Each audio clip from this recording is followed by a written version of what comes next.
네, 안녕하세요.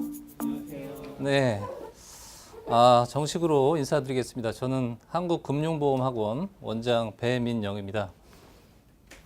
네, 반갑습니다.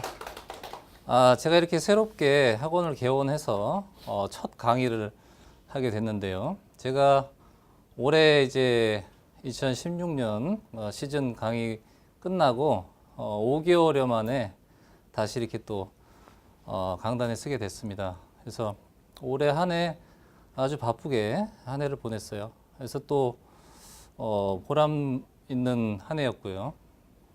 또 이게 개원까지 하게 됐는데, 사실 개원은 제가 지난달 초에 사실 개원을 결심했습니다. 그래서 사실은 얼마 안 됐습니다. 그래서 이 학원 개원이라는 게 생각보다 만만치가 않더라고요.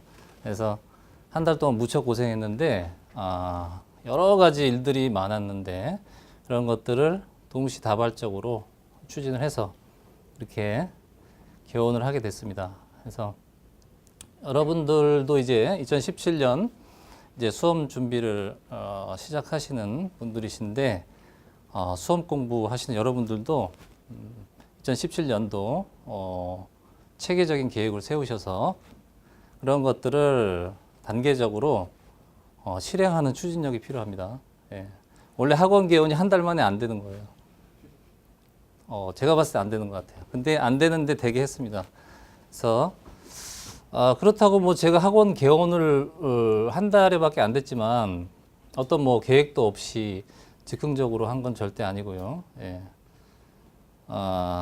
저희 부모님이 이제 과거에 이제 신문 기자이셨고요. 그리고 출판사도 좀 하셨어요. 그래서 이런 것이 전혀 낯설지가 않고, 저희 아버지께서도 글을 쓰시던 분이라서 제가 이렇게 책을 쓰고 이런 것들이 그리 어렵지는 않습니다. 사실은. 여러분도 오늘 뭐 처음 개원한 학원에 이렇게 오셨지만 저에 대해서 조금 이제 알아는 보셨을 거 아닙니까? 그렇죠? 저에 대해서 어떻게들 이제 판단하시고 이렇게 오셨나요? 어떤 뭐 장점이 있습니까? 제가? 조금 아직도 첫날이니까 조금 낯설죠? 예, 저도 그렇습니다, 사실. 올해 강의를 엄청 많이 했는데 이렇게 또 쉬고 나서 또 다시 강의 이렇게 하니까 또 저도 좀 낯설고, 더군다나 또 제가 새롭게 개원을 해서 이렇게 하니까 또 저한테는 상당히 의미 있는 날이고요. 그러니까 더 설레는 것 같습니다. 그래서 여러분들과 오늘 이렇게 뵌 게 좋은 인연이 돼서 제가 여러분들께 해드릴 수 있는 것들, 그런 것들은 다 해드릴 테니까, 예, 여러분들도 저와 좋은 인연으로 내년에 2017년도 한 해를 같이 할 수 있었으면 정말 좋겠습니다. 예. 그래서 저희 이제 한국금융보험학원은요, 금융감독원에서 시행하는 손해사정사 보험계리사 전문 학원이고요. 그리고 향후에는 금융 분야의 전문 교육원으로도 성장시킬 계획이 있습니다. 그래서 그 첫 번째로 저희 전문 분야인 손해사정사, 그 중에서도 핵심인 신체 손해사정사 2차 시험이 첫 이제 시작이 됩니다. 그리고 향후에 이제 계리사 또 금융 분야 쪽도 지금 준비 중에 있습니다. 그렇지만 원장인 제가 하는 손해사정사가 아무래도 메인이 되겠죠. 예. 어떤 학원이라는 게 그 메인이 있어야 되겠죠. 어떤 특장점이 있어야 학원이 운영되는 겁니다. 학원이라는 것을 뭐 무턱대고 하면 이제 학원이 사업이 어찌 보면 좀 레드오션이 많거든요. 다만 어떤 특장점 있는 학원들이 이제 독식하는 그런 구조거든요. 그래서 제가 금융보험 분야를 전공을 해서 전체적인 시장을 보고 있지만 또 제가 전문으로 하는 이 분야를 특히 좀 장점화해서 좀 키워볼 생각입니다. 그렇기 때문에 지난 3년간 제가 강의를 하고 이제 다시 개원을 했지만 새로운 마음으로 전보다 더 좋은 강의, 좋은 퀄리티로 다시 시작한다는 마음으로 여러분들께 좋은 강의를 들려드리도록 하겠습니다. 아까 잠깐 제가 여쭤봤지만 뭐 나름대로 좀 장점이 있어서 저한테 좀 찾아오셨을 것이고, 그러한 장점들을 더 키우고 또 제가 해드릴 수 있는 더 많은 분야가 있거든요. 그래서 제가 개원을 하게 된 첫 번째 이유는 그거고요. 그래서 제가 이제 강의가 늘었죠. 자동차 보험도 같이 합니다. 예. 제가 책임 근제보험 전문가로만 알고 계시는 분들이 있을 수 있을 것 같아요. 그럴까요? 그렇진 않습니다. 뭐 자보부터 시작을 했었고요. 책임 근제는 이제 과목이 신설이 되면서 하는 것이고요.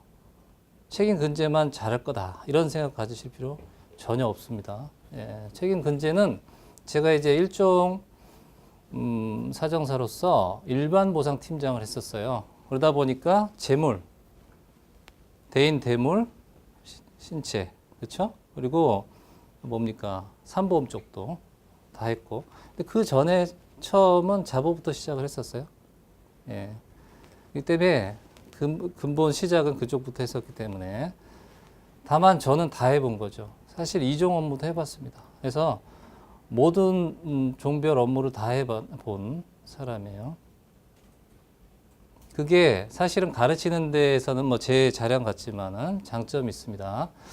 여러분들 자보 이따 제 순서 때 자세히 말씀드릴 텐데, 자보만 강의를 하시는 분들의 조금 한계는 있어요. 그런 부분이 이제 제가 이 자보를 강의하면서 여러분들께 차별화할 수 있는 그런 부분들이 있습니다. 그런 부분은 오늘 이제 교수님들 순서대로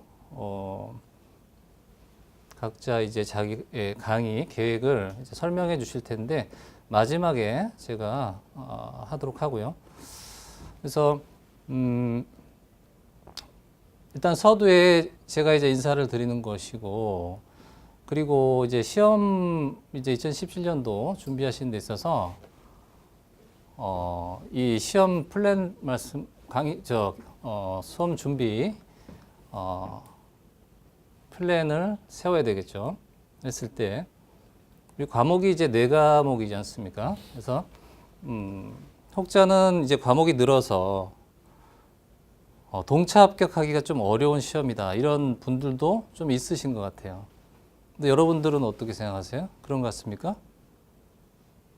그럴 것 같아요? 아닙니다. 그럴 것 같죠? 그렇지 않습니다. 과목이 4과목이면 이제 우리가 시험이 8월이죠. 8월 초니까 7월까지인데, 그럼 1월부터 7월까지 7개월인데 1차 시험이 또 4월 말에 있단 말이에요. 1차 시험 준비한 또 한두 달 빼면 실질적으로 1, 2월 그리고 이제 5, 6, 7월 이렇게 집중적으로 하거든요. 그러면 4과목이니까 너무 많다 이렇게 생각하실 수 있는데 그렇지 않습니다. 제가 시험을 볼 때만 해도 일종 손해사정사는 재물, 대인 대물, 재산보험 다 포괄하는 시험이었어요. 그러면 그때는 이제 시험이 세분화되지 않아서 공부량이 적었을 것이 아니냐 이런 생각하실 수 있죠. 그렇지만 그렇지 않았습니다. 제가 한 책을 한 10권 정도 봤던 것 같아요. 네. 그래서 무슨 말씀 드리냐면, 지금 책임보험, 근제보험, 자동차보험 제가 하나로 강의를 하는 것은 물론 강의 시간은 다르지만 일종의 한 과목으로 준비하시라는 개념이에요. 왜 그러냐면 책임보험, 근제보험, 자보는 겹치는 부분이 상당히 많습니다. 겹치는 부분은 똑같이 알고 있어야 돼요. 각각 다르게 알고 있으면 혼란스러운 거예요. 그래서 자동차보험, 책임보험을 다른 교수님한테 각각, 강사님한테 각각 듣는 거는 전혀 효율적이지 않아요. 왜? 책임 법리, 책임 이론, 손해론 다 똑같은 거예요. 다를 거 하나도 없어요. 손해론을 알아야 자동차보험 지급 기준을 외우지 않아도, 암기하지 않아도 암기할 필요가 전혀 없어요. 자동차 보험 지급 기준을 암기하면서 공부하시는 분들이 많은데 사실 중요한 파트죠. 근데 그걸 암기를 하시는 것 자체가 답답한 방식의 학습 방법이다 이렇게 생각하셔야 돼요. 암기를 할 필요가 없습니다. 전 뭐 실무자니까 그렇다고 생각하겠지만 암기하지 않고 손해론을 이해하면 자동적으로 이해할 수밖에 없어요. 그게 축약된 게 보험 약관 기준이죠. 그렇죠. 근데 근본적인 손해론을 모르는 상태에서 그걸 암기를 하면 머릿속에 입력이 안 돼요.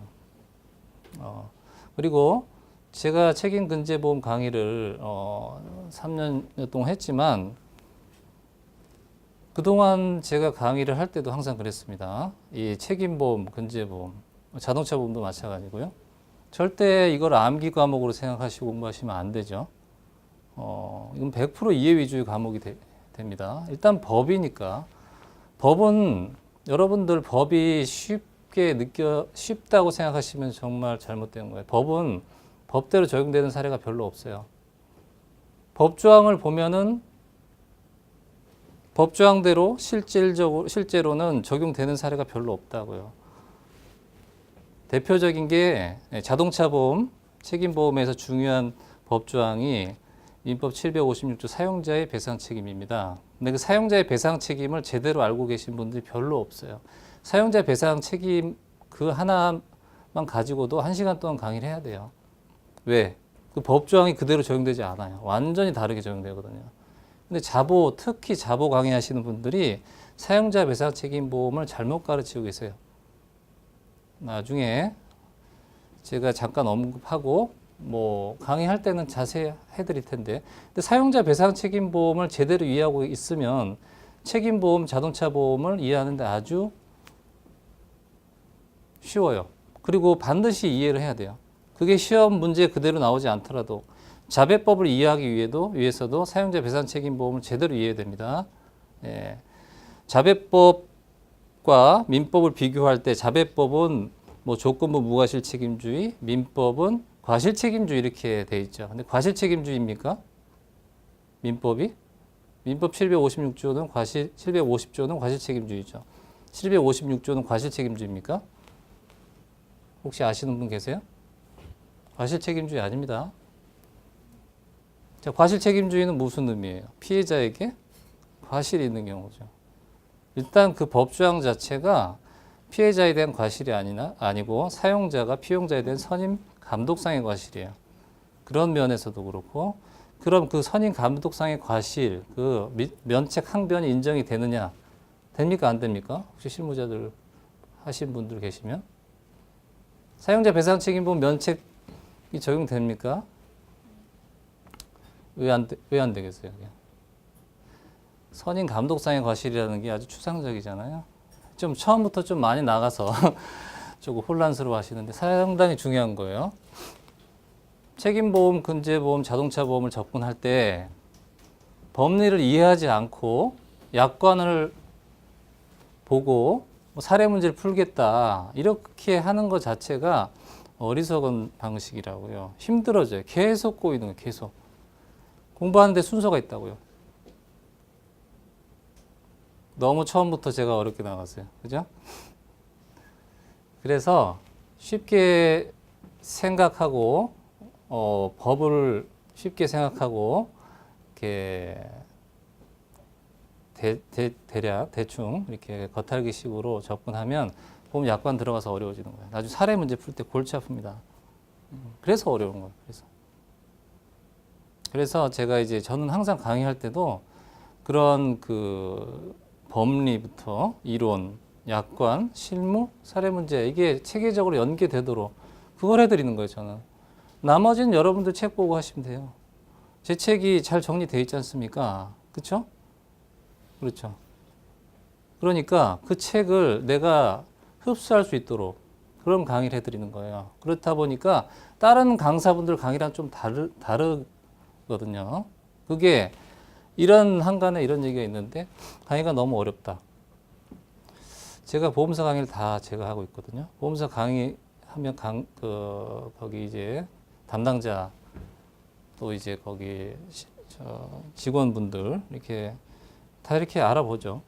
뭐라고 하냐면 떨어지신 분들은 어렵다. 합격하신 분들은 전혀 다른 얘기를 한다. 무슨 말이냐면 떨어지신 분들은 왜 떨어지겠습니까? 네. 제가 지금 말씀드린 대로 공부를 안 하시니까. 그럼 어려운 거예요. 일단 시험 보러 갈 때 내가 이해가 안 된 상태에서 간 거죠. 시험 보러. 어려운 거죠. 내가 뭐 이해를 못하면 어려운 거지. 그렇죠? 이해를 하는 순간 어떻게 되는 거예요? 전혀 반대 의견이 나오는 거예요. 다른 강의는 이렇게 듣다 보면 그 부분만 이렇게 얘기하다 보니까 실제 이렇게 내가 응용해서 접목이 안 되는데 이건 뭐 제가 자의적으로 드리는 말씀이 아니에요. 3년 동안 제가 늘상 들어오던 얘기예요. 그래서 그런 강의를 해드리는 거예요. 그래서 책임보험, 자동차보험 따로 공부하시는 것 자체는 시간 낭비라고요. 그래서 제가 자동차보험을 꼭 해야 되겠다는 생각을 했던 거고 여러분들 과목이 4과목이라서 동차 합격이 어렵다 이런 생각하실 필요 없어요. 자동차보험, 책임보험 한 과목이다 생각하시고 준비하세요. 제가 일단 이거는 2과목은 하니까 뭐 산보험하고 의학도 좀 연계가 있죠. 그렇죠? 이거를 다 연계시켜서 공부할 수 있는 그런 마인드를 가지고 그러니까 학습 방법에서 지향해야 될 방법은 여러 가지 과목이 여럿이더라도 결국은 최소한 한 과목 내에서는 그렇죠? 법리, 이론, 약관, 실무, 사례 문제가 따로따로 공부하시면 안 되는 거죠. 이게 연계가 돼야 되는 거죠. 그러면 어떻게 되냐면 결과적으로 컴팩트하게 정리가 돼서 머릿속에 입력시키는 그런 적극적인 학습 방법이 중요하다는 거예요. 그냥 보고 끝나는 게 아니고 머릿속에서 정리가 돼야 돼요. 그러면 예를 들어서 제가 보험사 강의 가서 이렇게 약술 문제집 이렇게 만들어서 분량이 엄청 나거든요. 한 300페이지 돼도 그거를 강의를 1시간 이내에 다 끝낼 수 있어요. 그게 약술조차도 그렇다고요. 그러니까 그게 머릿속에 입력이 되면 이게 다 연계가 돼 있기 때문에 그걸 다 하나하나 다 가르칠 필요가 없는 거죠. 그렇죠? 그런 거예요. 그게 아닌 것 같지만 정말 그렇습니다. 제가 이제 출강을 많이 가는데 출강 가면 몇 시간 할 것 같습니까? 시행근지를? 몇 시간 하고 끝낼 것 같아요? 물론 이제 뭐 기본 강의하고 또 문제풀이 하고 하지만 16시간이면 끝나요. 저도 이제 내일 모레 월요일부터 이제 2017년 강의 시즌이 시작이 된다고 봐야 되는데 지방에 있는 대학에 4일 동안 강의를 갑니다. 자동차보험, 책임보험 강의를 해달라고 해서 내일 모레부터 이제 실질적으로 2017년 강의가 시작이 되는데 이렇게 뭐 이틀 정도 하면 다 끝나거든요. 그게 공부가 어느 정도 되고 여러분들 시간이 나중에 이제 6월, 7월 무렵에 시험 보러 가기 전에 1시간 분량으로 과목당 다 정리할 수 있는 수준이 돼야 되는 거예요. 그게 안 되면 시험 장담 못 합니다. 그래야 시험 문제를 풀 수 있는 거예요. 어떻게 이걸 다 하나하나 다 암기를 할 생각을 합니까? 그죠? 암기를 해서 머리에 입력이 되는 게 아니라 이해가 되면 우리가 논술 문제잖아요. 사례 문제도 그렇고 똑같은 게 나올 수가 없거든요, 절대로. 그런 방식의 공부가 잘못된 거예요. 예. 조금 이제 반복됐지만 사실 중요한 부분이니까 서두에서 좀 말씀드린 거예요. 오늘은 뭐 저만 하는 게 아니기 때문에 사실 저보다는 새로 오신 강사분들 소개가 사실 중요하잖아요. 그러니까 저는 제일 마지막에 하도록 하고 의학이론 교수님 먼저 모시고 그 다음에 산보험 교수님 모시고 마지막에 제가 이제 더 해드릴 것 하겠습니다. 근데 지금 그 설명에는 PPT로 이렇게 정리해서 간단하게 설명회를 하는 정도로 깊이 있는 뭐 강의는 못 되고요. 이렇게 오늘은 그런 시간을 갖도록 하겠습니다. 자, 그러면 이 정도로 제가 서론은 마치고 의학이론 교수님을 모시도록 하겠습니다. 예. 제 이름은 김우영이고요. 예, 기억해 주세요. 남자 이름이죠. 예, 보통 남자 이름이라고 얘기를 많이 하더라고요. 저는 고려대학교 간호학과를 졸업했습니다. 졸업한 지는 오래됐죠. 네, 지금까지 간호사 생활을 임상에서만 계속 해왔고 저희가 보통 이 계통이 학원에서 강의하시는 의학 이론을 강의하시는 분들을 보니까 대체적으로 의료계에 종사를 하고 계신 분들이 하고 계시더라고요. 근데 대체적으로 보면 보험사에서 현직에 계신 분들이 많으셔서 근데 저는 보험사하고는 인연이 없었고 그동안에 고려대학교 병원하고 아산병원하고 지금 현재는 엠플러스 병원이라고 있습니다. 병원에서 현재 근무를 하고 있습니다. 주로 그 파트별로 보면은 내과, 신경외과, 그다음에 정형외과 파트에서 좀 근무를 했고요. 인상 편안하죠? 여러분들하고 자주 볼 수 있는 기회가 됐으면 좋겠고 뭐 누나같이 언니같이 같이 공부할 수 있는 시간이 됐으면 좋겠습니다. 이 사진이 무슨 사진 같아요? 네, 그렇죠. 주로 이제 MRI나 CT 사진이 배열이 되어 있습니다. 이건 이제 저희가 주로 이제 정형외과 병원에서 저희가 지금 현재 제가 근무하고 있는 병원에서의 수술 전, 후 사진을 저희가 이렇게 열거를 해서 전시를 많이 합니다. 근데 지금과 같이 이 사진 이외로 또 더 많은 부분이 있지만 오늘은 제가 요 한 커트만 여러분들한테 소개를 해드리려고 그냥 좀 찍어가지고 왔는데요. 이렇게 병원에서 지금 현재도 이 안에는 상해로 인해서 생긴 그런 병으로 인해서 수술을 한 케이스도 많고요. 일반 질병으로 인해서 발생한 경우도 많이 있어요. 제가 좀 감기 기운이 있어서 좀 죄송합니다. 이 경우를 보시면 상당히 많죠. 이거는 뭐 일부분이거든요. 이런 사진들이 이렇게 많이 붙을 수 있다는 거는 지금 현재에서도 여러 병원들에서 이런 케이스들이 지금 많이 이루어지고 있다는 얘기예요. 그럼 여러분들하고는 어떤 관계가 있으시겠어요? 여러분들이 할 일이 많으시겠죠. 앞으로 이제 손해사정자가 되시거나 하신 케이스가 된다고 하시면 이런 환자분들의 여러 가지 질병이나 상해나 이런 것으로 인해서 생긴 이런 부분에 대한 것을 판독할 수 있는 정도가 되셔야 될 거라고 생각을 해요. 예. 자, 근데 이제 이런 것들을 하기 위해서는 이제 앞으로 여러분들이 어떻게 공부를 해 갈 것인가 하는 상황을 좀 설명을 드려야 될 것 같아요. 지금과 같이 그 의학이론의 출제 유형을 보면은 지금 2차 과목으로 되어 있는 건 아시죠? 예, 2차 과목으로 되어 있고 그다음에 전에 객관식으로 되어 있던 것이 지금은 서술형이나 약술형으로 표기를 하게 되어 있어요. 출제 비율은 보통 보면 상해가 60%, 질병이 40% 이렇게 출제가 된다고 되어 있는데 실질적으로 저희가 이제 나중에 여러분들이 교재를 보시면 알겠지만 상해의 비율보다는 질병의 비율이 더 많아요. 반대로 상해가 한 40% 정도, 교재의 비율로 보면 질병은 한 60% 정도.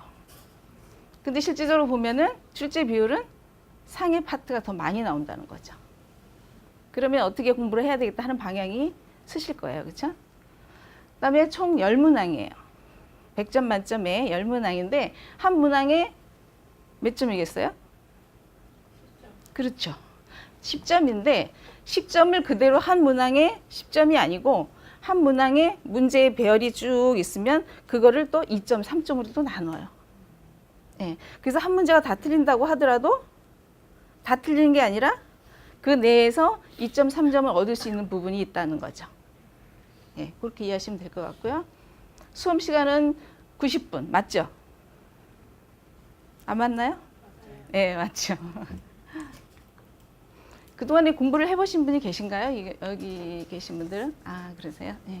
혹시 의학계통의 분야에 일을 하시거나 공부를 하시는 분이 계신가요? 어떤 게? 보건행정학과나. 아, 그러세요?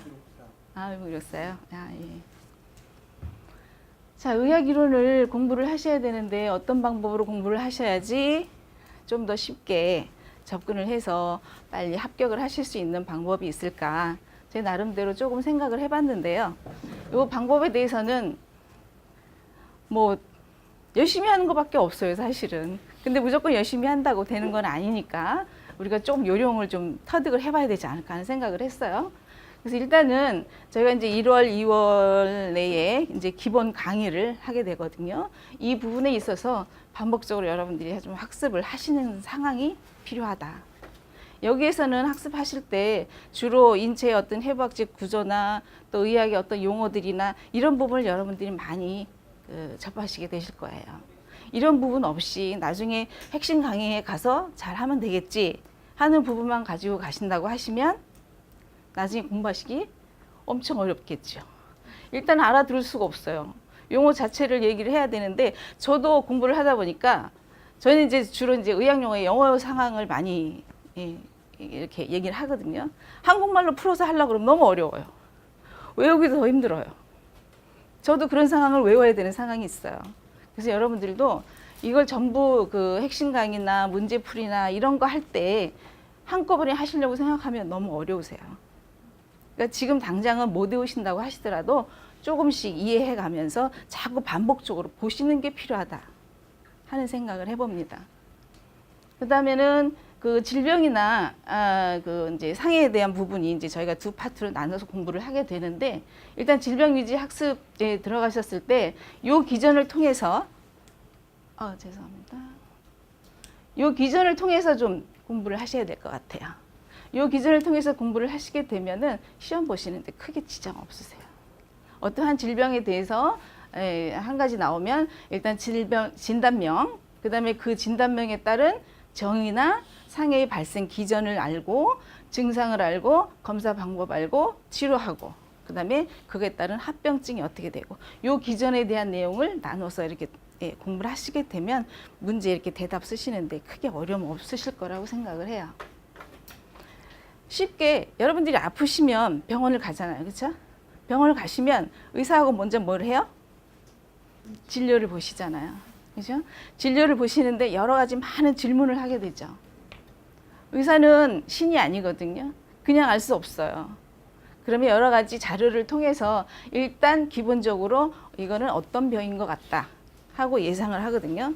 그거에 따라서 어떻게 돼요? 검사를 하죠. 예.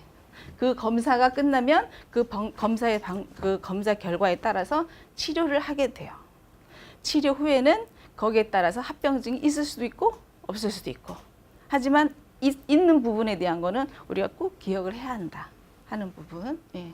그 다음에 과거의 기출문제들 여러분들 많이 그동안 공부하셨으면 이거는 뭐 다 아시는 내용이라고 생각해요. 과거에 일단 기출문제 정도를 좀 잘 학습하시면 어떤 방향으로 우리가 공부를 해야 할지 별로 어려우실 거 없으실 것 같고요. 그 다음에 이제 나중에 저희가 1, 2월에는 이제 기본 강의로 많이 이제 진행이 될 거고요. 이제 4, 5월 지나고 나면 이제 여러 가지로 좀 압축해서 공부할 수 있는 그런 방법을 기간을 아마 가질 거예요. 그런 기간을 통해서 공부하시는 활용 기간으로 좀 삼으시면 될 것 같고요. 최근에 저희가 기출문제에 대한 거를 좀 분석을 좀 해봤거든요. 그러니까 그 객관식에서 서술형으로 바뀌면서 14년, 15년, 16년 요 세 파트로 저희가 일단 좀 분석을 좀 해봤는데 보세요. 지금 상해하고 질병 나눠놨어요. 분포도가 어떤 것 같아요? 아까 6대 4가 맞나요? 거의 그렇죠?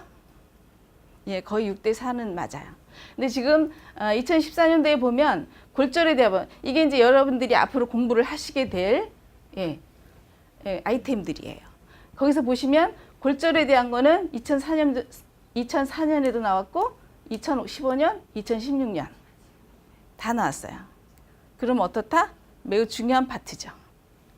2016년에는 주로 골절에 대한 부분만 나왔어요. 상해 쪽은. 그렇죠. 보시면 14년도에는 피로골절에 대한 부분이 나왔고 15년도에는 대퇴 경부골절, 2016년에는 병적 골절, 분쇄골절, 고관절 탈구에 대한 부분, 관절 내 골천별 골절편 보정에 대한 부분 다 골절에서 나왔어요. 작년도에는. 올해죠. 작년이 아니고. 예. 그 다음에 2014년도에는 아마 이렇게 부분적으로 다 이렇게 나눠서 낸 거는 이제 그 서술형으로 바뀌면서 여러 가지 이제 그 문제를 내는 데 있어서 고민이 많았겠죠. 출제위원들이. 그래서 그 14년도에 보면은 골고루 좀 나온 부분이 있어요. 그 구획증후군, 응급처치에 대한 부분, 그다음에 전방 십자인대, 근력 등급에 대한 부분, 슬관절에 대한 거, 창상, 부정유압. 요거는 슬관절에 대한 거하고 부정유압은 2015년도 이렇게 됐어요. 근데 16년에 대한 거는 좀 의외죠, 그렇죠? 16년은 그래서 좀 쉬웠다고 얘기를 하던데. 예. 그다음에 질병으로 보시면 종양에 대한 거 보세요. 14년, 15년, 16년 다 나왔어요. 그렇죠? 이 부분 중요하게 공부를 하셔야 될 것 같고요. 그다음에 골다공증. 골다공증에 대한 부분은 16년도에 나왔어요. 근데 이제 이 골다공증은 상해로 갈 수도 있고 질병으로 갈 수도 있어요. 예. 근데 이거는 이제 질병에 대한 파트별로 나온 것 같고요. 그다음에 당뇨. 14년도, 15년도 나왔고. 올해는 16년도 안 나왔어요. 17년도에 나올까요? 모르죠. 그다음에 신경계통에 대한 부분에서 두통에 대한 부분이 14년도에 나왔었고, 그다음에 피부질환 대상포진에 대한 게 15년도에 나왔어요. 그다음에 고혈압 17년 정도에는 한번 나올 것 같죠? 중요한 부분인데, 자 관절에 대한 부분도 15년도, 16년 이렇게 보시면 돼요. 그다음에 그 특이한 게 지금 보이질 않는데 14년도, 15년도에는 주로 나오지 않았던 부분에 유방암이나 자궁경부암이 16년에 두 문제가 지정됐어요.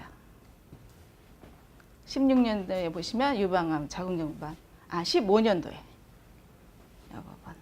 그래서 이제는 어떻게 보면 예상하지 못한, 저는 생각이 이런 유방암이나 자궁경부암 이런 거에서 굳이 이런 손해배상자가 알아야 될 부분에 이런 문제가 나올까 하는 좀 퀘션 마크가 있긴 하긴 한데 이렇게 의의 없이 나온다는 거죠. 그래서 참 힘들어요. 이렇게 딱 집어서 뭔가를 하기가. 하지만 대체적으로 보면 어떤 방향으로 공부해야 되겠구나 하는 거는 좀 그림은 좀 보이는 것 같아요. 네. 다음에 저희 강의 일정은 보시면은요, 저희가 총 8주 예상하고 있거든요. 그래서 1주째는 주로 이제 의학 상해 개론에 대한 부분이 들어갈 거예요. 여기서 보면 이제 그 외상학 개론하고 인체 구조, 골격 관절, 근육 계통, 골절 및 탈구의 기초. 이 부분에서 가면 외워야 될 게 사실 많습니다. 예. 근데 너무 스트레스 받지 마시고요. 즐겁게. 예. 일단은 이해하는 게 중요하니까 점차적으로 자꾸 책을 보다 보면은 단어는 자꾸 익숙하게 들어와요. 그래서 1월, 2월 여러분들이 기본 강의를 들으시라는 거예요. 예. 그리고 2주째 두부 외상에 대한 부분, 3주 척추 손상, 4주째 상지부, 하지부 할 거고요. 5주째부터는 이제 그 의학 그 질환 정도로 들어갈 겁니다. 그 근골격계, 신경계통, 순환기계, 종양, 호흡기, 소화기, 내분비, 비뇨기계, 여성 생식기, 혈액, 면역계 질환, 그다음에 8주 마지막 주죠. 감염병, 안과, 이비인후과, 피부계통, 정신과 계통. 이렇게 8주 구성을 하려고 그래요. 네. 엄청 많죠? 네. 하지만 이게 이제 책 한 권에 이제 다 수록이 되어 있는 내용이고, 보시면 대체적으로 우리가 시험을 보는 데 있어서의 어떤 그런 비중들이 있기 때문에 그런 비중에 맞춰서 좀 봐야 할 부분은 좀 있기는 있어요. 그래서 이렇게 저희가 이제 의학에 대한 부분은 강의 계획을 제가 하고 있거든요. 물론 이제 여러분들이 하시는데 인터넷 강의도 듣고 실질적으로 나오셔서 이렇게 강의도 듣고 하시는데, 일반적으로는 저희가 의학 같은 경우에는 사실은 교재에 없는 이런 그림이나 이런 거를 좀 활용을 해서 많이 공부를 해야 될 상황들이 좀 많아요. 그래서 가능하면 그런 것들을 좀 많이 준비를 해서 여러분들한테 많이 보여드리면서 설명을 좀 쉽게 해갈 수 있는 방법을 제 나름대로는 좀 찾아볼까 하고 있거든요. 그래서 주로 이제 인터넷 강의보다는 물론 그것도 좋으시겠지만 시간이 되시면 같이 강의장에 나오셔서 이렇게 한 번씩 얼굴 보시면서 강의를 듣는 것이 효과적이지 않을까. 제 나름대로는 그렇게 생각을 합니다. 오늘 크리스마스 이브인데 여러분들이 이렇게 이 자리에 앉아 계신다는 거는 물론 이제 그 손해사용자사에 대한 그 꿈이 많이 크신 거라고 생각을 하고, 앞으로 여러분들이 합격해 가시는데 중대한 그 좀 같이 해갈 수 있는 역할을 할 수 있도록 한번 해보겠습니다. 내일 크리스마스인데 오늘 크리스마스 이브 잘 보내시고요. 예. 제 말씀을 여기까지 하는 걸로 하겠습니다. 네. 혹시 질문 있으신가요?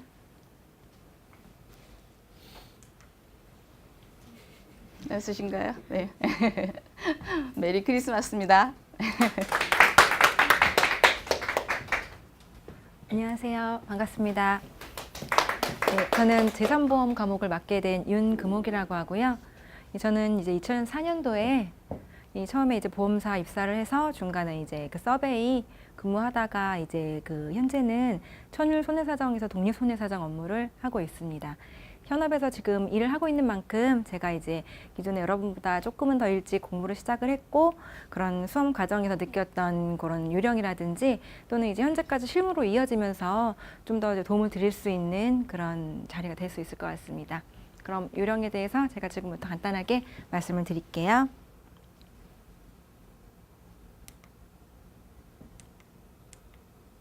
일단 순서는 아무래도 그 3번 같은 경우는 2005년도에 이제 1회 시험이 처음 시작이 되었죠. 최근에 이제 16년도에 신체 3회까지 하면서 총 12회까지 현재 기출 문제가 지금 확인이 되고 있는 상황이고요. 또 기출 사례를 분석을 해보면 아무래도 좀 유형별로 좀 중요한 내용이 좀 파악이 되고 있어요. 그렇기 때문에 제 개인적인 생각으로는 다른 뭐 과목에 비해서 뭐 근제라든지 또 자동차에 비해서 조금 단기간 공부로 좀 고득점을 올릴 수 있는 그런 과목이라고 생각을 합니다. 또 최신 출제 유형을 좀 확인을 해보면 아무래도 기존의 초창기 때보다는 유형 자체가 많이 좀 변화가 된 거를 보실 수가 있으니까요. 기출문제를 통해서 한번 그런 부분들 좀 살펴드릴게요. 2005년도에 1회가 처음 시작이 됐는데 이렇게 보시면 아시겠지만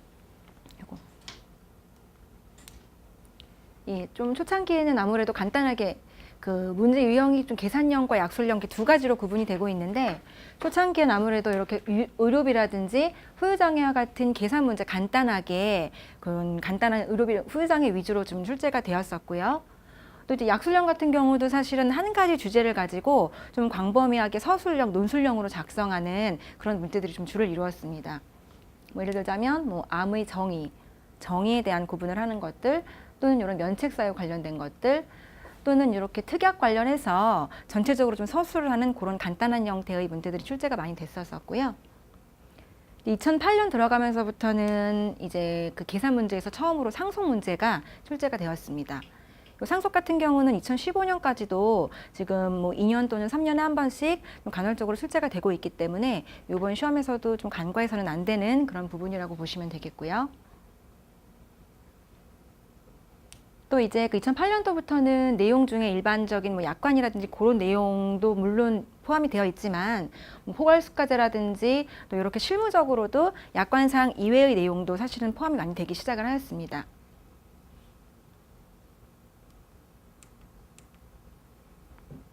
네, 2009년부터 이제 내용을 보면 약술형 같은 경우에도 KCD 신생물 형태분류 개정 내용이 좀 포함이 되었죠.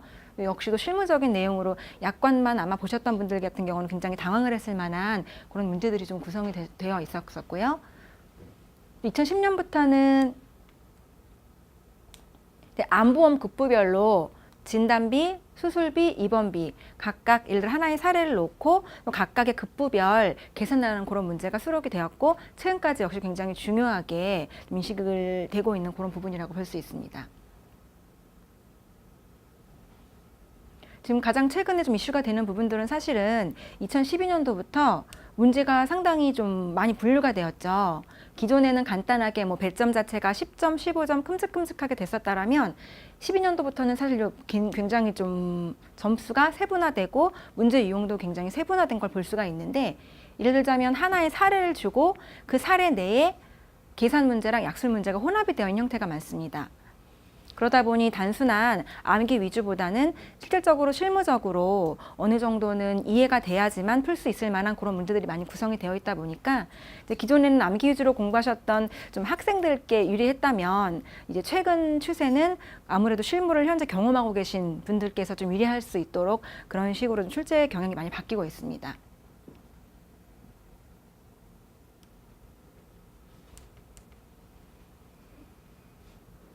이 2016년도 문제 수만 봐도 굉장히 기존과 차이가 많은 걸 알 수 있으시겠죠. 보통 약술형 같은 경우도 뭐 10점, 15점 배점의 문제보다는 8점, 6점, 긴 서술형 문제보다는 예를 들어 요건이라든지 뭐 7가지, 뭐 5가지로 요건을 쓰시오라는 형태의 좀 채점이 용이하도록 그 대신에 정답이 명확하도록 그렇게 구분되는 문제들도 많이 구성이 되어 있기 때문에 시험 준비에 이런 캐시 경향들을 좀 파악을 하시면 도움이 되실 것 같습니다.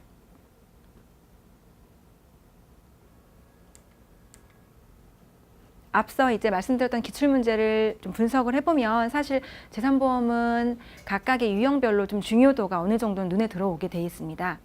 계산형 같은 경우는 후유장애랑 의료비 같은 경우 1회부터 12회까지 한 번도 빠지지 않고 매년 출제가 되었어요. 그렇기 때문에 특별한 변수가 없는 한 17년도에도 이 두 가지는 반드시 나올 거라고 어느 정도는 예상을 할 수 있겠습니다. 상속 관련해서도 현재 2008년부터 2년 또는 3년에 한 번씩 꾸준히 출제가 되고 있기 때문에 이 역시도 간과하셔서는 안 될 좀 중요한 부분이라 보실 수 있겠고요. 또 암보험 관련해서도 진단비, 뭐 입원비, 수술비별로 하나의 사례를 놓고 그런 관련된 각각의 부분들을 사례에 따라 계산하는 그런 문제들이 최근에 출제가 좀 많이 되고 있습니다. 기타, 뭐 입원비, 수술비 또는 최근에 2016년도에 출제되었던 것처럼 날짜 계산과 같은 사실은 산식은 굉장히 단순한데 대신에 좀 이해도를 요구하는 그런 계산 문제도 출제가 되기 때문에 전체적으로 암기보다는 좀 사례 위주로 연습을 많이 해보시는 그런 과정이 좀 필요할 것 같고요. 약술형 관련해서도 역시나 좀 중요도가 높은 거는 후유장애 부분이라고 볼 수 있는데 과거에는 주로 뭐 정의라든지 판정 시기 관련해서 서술한 형식이 있었다면 최근에는 좀 빈칸 채우기라든지 또는 지급률이라든지 그런 부분들을 좀 세세하게 하나씩 조금 암기를 해야지만 풀 수 있는 문제 또는 후유장애 관련해서 이제 지급률 또는 계산과 관련해서 연계되어 있는 그런 부분들도 많이 출제가 되고 있습니다. 또한 후유장애 이후로 중요한 부분으로 CI보험 관련된 건데요. CI보험의 종류에 사실 뭐 중대한 암, 뭐 뇌졸중, 급성심근경색과 같은 그러한 부분들의 주제를 주고 그런 부분들에 대한 진단 시기라든지 판정 시기 또는 관련된 중요 사항들을 기술하는 그런 문제들도 최근까지 계속 출제가 되고 있습니다. 기타 부분들은 이제 아무래도 약관을 위주로 좀 살펴보셔야지만 어느 정도 서술이 가능한 뭐 면부책 관련이라든지 또는 표준 약관의 주요 내용, 기타 이제 각종 특약의 주요 내용들이 출제가 되고 있는데 이런 부분들은 이제 아무래도 약관이 표준 약관이 어느 정도는 제정이 되어 있지만 사실은 보험사별로 개별적인 특약을 쓰고 있잖아요. 근데 아무래도 일정 보험사의 치우친 특약보다는 전체적으로 이제 사용을 하는 그런 특약들 위주로 좀 공부를 하시면 도움이 많이 될 것 같습니다.